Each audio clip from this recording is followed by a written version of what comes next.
This is the story of the Mayflower, actually, of the Pilgrim voyage.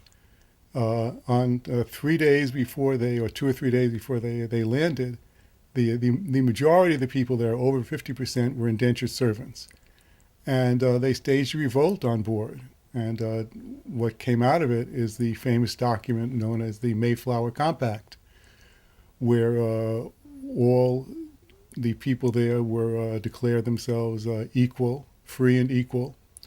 They revolted against the form of servitude that most of them had been committed, had signed up to put themselves under.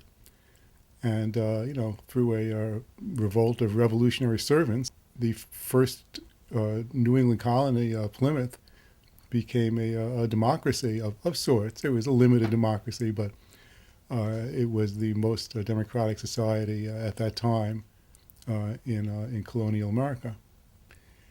Well, in the colonies, the most of the colonies, or all of the British colonies, were really set up by corporations.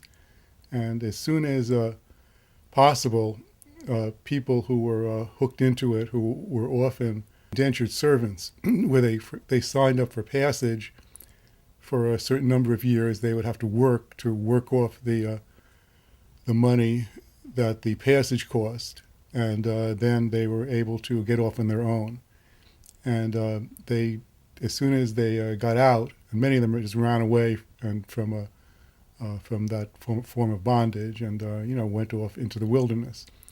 So, but as soon as they got into their own communities, into small towns, small villages, they were basically cooperative communities there. The cooperation was and democratic procedures were basically the way they settled the country in the early years.